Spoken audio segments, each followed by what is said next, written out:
This is the Holy Gospel according to St. John. Glory to you, O Lord. On the third day there was a wedding in Cana of Galilee, and the mother of Jesus was there. Jesus and his disciples had also been invited to the wedding.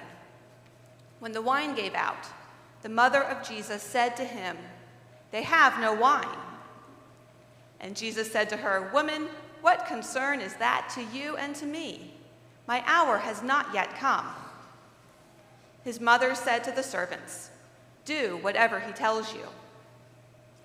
Now standing there were 6 stone water jars for the Jewish rites of purification, each holding 20 or 30 gallons.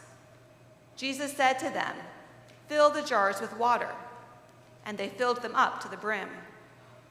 He said to them, "Now draw some out and take it to the chief steward." So they took it.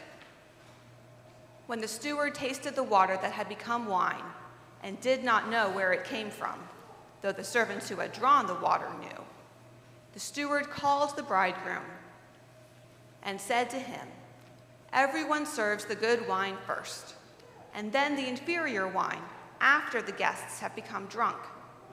But you have kept the good wine until now." And Jesus did this, the first of his signs, in Cana of Galilee, and revealed his glory, and his disciples believed in him. This is the gospel of the Lord. Praise to you, O Christ. If you would please pray with me.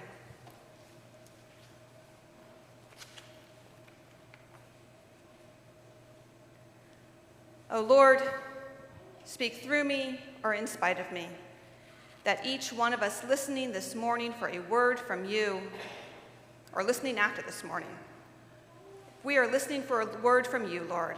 If you would please speak that word. Amen. Amen. Sorry, I'm still arranging my props here. Okay. And turning my props on might help. What do you know? All right, I'll get to this altar in a second. This altar is in San Salvador, in El Salvador. Oscar Romero was a Catholic priest in El Salvador, and he was appointed archbishop of that diocese in 1977, some time ago, I know. He was picked because he was a safe choice, one who would stick to his books and not rock the boat in an already rocky Salvadoran society. Except rocky is a bit of an understatement. Serious oppression, terror, and violence was going on, all sanctioned by the government and enforced by the military. Yeah, people were mysteriously disappearing, elections were rigged, the press was censored, and you never knew if soldiers were about to start a massacre. Not an exaggeration. Archbishop Romero decided to leave his books and to start speaking out about it after his good friend Rutilio Grande was murdered. Padre Rutilio Grande was the first priest of many to be killed during this time. And in a Catholic country, priests are sacrosanct. During his 3 years as archbishop, Romero became the voice for the voiceless of his country. His sermons were broadcast on Salvadoran radio, and his common theme was the church, and how the church has a duty to speak out against injustice and oppression. Archbishop Romero himself was assassinated 45 years ago this March while celebrating Mass, just as he finished preaching, which is not how the movie has it. The movie has him at the altar with communion, if you all have seen the movie. It was actually just when he finished preaching in this chapel here in the picture. His final sermon was on John chapter 12, where Jesus says, "I tell you the truth, unless a grain of wheat falls to the earth and dies, it can only be a single seed. But if it dies, it bears much fruit. Those who love their life will lose it, while those who hate their life in this world will keep it forever." One of the things Romero said about this passage was that one must not love oneself so much as to avoid getting involved in the risks of life that history demands of us, and that those who try to fend off the danger will lose their lives, while those who out of love for Christ give themselves to the service of others will live, like the grain of wheat that dies, but only apparently. The words here that I put in Spanish, as they're there in the gold letters to the right of the crucifix, In English, it says, on this altar, Monsignor Oscar A. Romero offered his life to God for his people. He lived what he preached. He had received death threats. He'd been called all kinds of names, accused of all kinds of things. Yet he stayed true to his call and clear in his own mind and conscience that he was doing Christ's work, that he needed to speak up against the injustices that were happening. Romero was living out what we read from the prophet Isaiah. For Zion's sake I will not keep silent. For Jerusalem's sake I will not rest, until her vindication shines out like the dawn, and her salvation like a burning torch. Or in another translation, because I love Zion, I will not keep still. Because my heart yearns for Jerusalem, I cannot remain silent until things are made right. This is why folks were protesting in Raleigh this past week. Hardly made the news. I don't know if you all heard about this.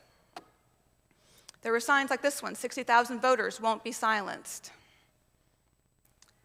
And we don't speak up in Raleigh or anywhere else about injustice because we're mad or offended. We don't make noise because we're furious. We speak up because it's what needs doing, because God calls us to do justice, to love kindness, and to walk humbly with our God. And sometimes justice is speaking up and calling out injustice. It's interesting to note who speaks up in our gospel lesson this morning. Did you all catch it? Because it's not Jesus. Jesus has the most to say, and he always gets center stage in all the pictures. But it's his mother who begins this whole exchange. His mother's the one to speak up here. We're at the beginning of John's Gospel, chapter 2. Jesus has just called his first disciples, and now they're all at this wedding, family and friends. And Mary is among those who have noticed that they've run out of wine, a major faux pas, and she points it out to Jesus. This is one of the times where Jesus says no first and then goes back to do what he just said no to. In Matthew's gospel, he even tells a parable to this effect about two sons whose father asks them to go work in the family vineyard. One son says no, but then changes his mind and goes. The other son says yes, but never goes. And Jesus' question is, which son did what their father wanted? So this say no first model, which I think runs in my household, is also the one that Jesus follows here. He says no to his mom, who doesn't really accept the no, but turns to the servants, and she tells the servants to do whatever Jesus tells them. And that's the climax of the story. That's the climax and resolution. It's not the miracle of turning water into wine. The miracle is mentioned almost in passing. It does not have center stage in this story. Jesus does not lay hands on the jugs. He doesn't spit into them. After the no, he doesn't say anything except for instructions. And he doesn't give any indication what the outcome might be. This miracle is not a life-changing one like a healing. In fact, compared to the times when he heals someone, this one feels almost superfluous. A party needed more booze? Really, Jesus? Right? Like, what injustice is being righted here? How does this fulfill the Magnificat that we read just last month? Two things to note here. I'm not a good Baptist preacher. I only have two, not three. Two things. One is that Mary speaks up, and we start with that. Sometimes, as you work your way towards having the courage to speak up about big things, it helps to start by speaking up about the little things. Yes, Mary sang about the Magnificat, about the powerful being brought down and the humble being lifted up. And her audience was no more than Elizabeth and whoever else was hanging around. It might have even scared her to proclaim something so powerful and countercultural. Because usually before the major leagues come the minor leagues. And before the minor leagues comes college ball and the high school team. And before high school comes Little League and practicing in the backyard. For the vast majority of us, we work our way up and we practice, and it's gradual. You don't start your baseball career at Yankee Stadium, nor do you need to start speaking up about injustice on a grand scale. You can start with things with lower stakes. Before Martin Luther King Jr. gave his I Have a Dream speech, he was giving speeches in high school. Before he stood up against racism and segregation, he witnessed his father do so. You don't have to reinvent the wheel, and you can start small. Mary speaking up about no wine may have given her the strength to speak up later about larger problems. And others witnessing Mary speak up may have given them courage to address what they needed to change in their own lives. Wine at a party may seem trivial. It also seems like a good starting point. And so second is the fact that they're at a party. It's a wedding. This is a time to celebrate. Jesus' miracles don't have to be serious affairs. If he had changed water into wine, by holding his hands over it and making it a formal proceeding, it would have either thrown the damper on the party or just changed the focus off of the bride and groom and onto him, which is not what he wanted. I expect some of y'all are doing serious things tomorrow in honor of MLK Day, the anti-racism training here, community service elsewhere. On social media platforms, I've seen expectations about how to really live in to Martin Luther King's legacy by making it a day on instead of a day off. And yet I expect some of us are relieved for a day off and may have something fun planned or even just rest. And that's okay too. Before I went to seminary, I served in Nicaragua with a mission agency for over a year. And my first trip home was after I'd been gone for 9 months, and it was for my sister's wedding. And I remember talking with her about her wedding plans, and she commented that I probably thought that it was wasteful that they were spending all this money on the wedding when there is so much poverty and hunger in the world. And it's true. Nicaragua was and is the second poorest country in this hemisphere. My sister's wedding reception was at the Carolina Inn in Chapel Hill. It was a nice affair.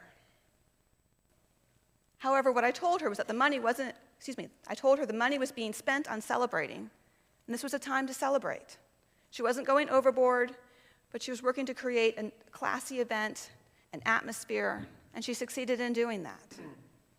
You got to celebrate when it's time to celebrate, and that includes making sure that there's enough wine. There is a lot going on in the world, and there always is. Wildfires, tsunamis, wars, new leaders coming in office, world leaders wanting more power. Where does this story of Jesus' first recorded miracle about wine fit in? Start small. Take time off when you need it. Celebrate the good times and the small victories, and keep going. The next thing that happens in John's gospel after this wedding at Cana is the story of when Jesus goes to the temple and he overturns all the tables. It's my husband's favorite story in the Bible. What would Jesus do? He gets angry and turns over tables. He drives out the animals. He dumps out the buckets of money. You think Jesus would have had the energy to do that if he hadn't had some downtime beforehand? Pace yourself. In that story at the temple, it's Jesus who speaks up, who says, "Stop making my Father's house a marketplace." Know when it's your time to speak up so that you're ready and you've practiced.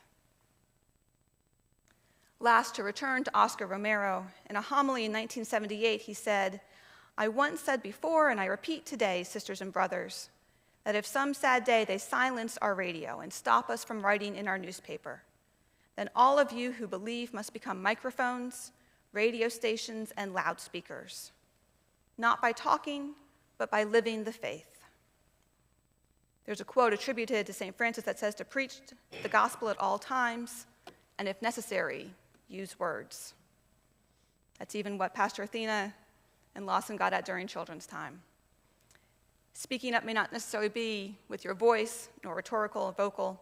It might be with your hands, with your feet, giving someone a ride, giving someone a hug, or a host of other ways that we can do justice, love kindness, and walk humbly with our God. May we have the grace and patience and courage to do so. Amen.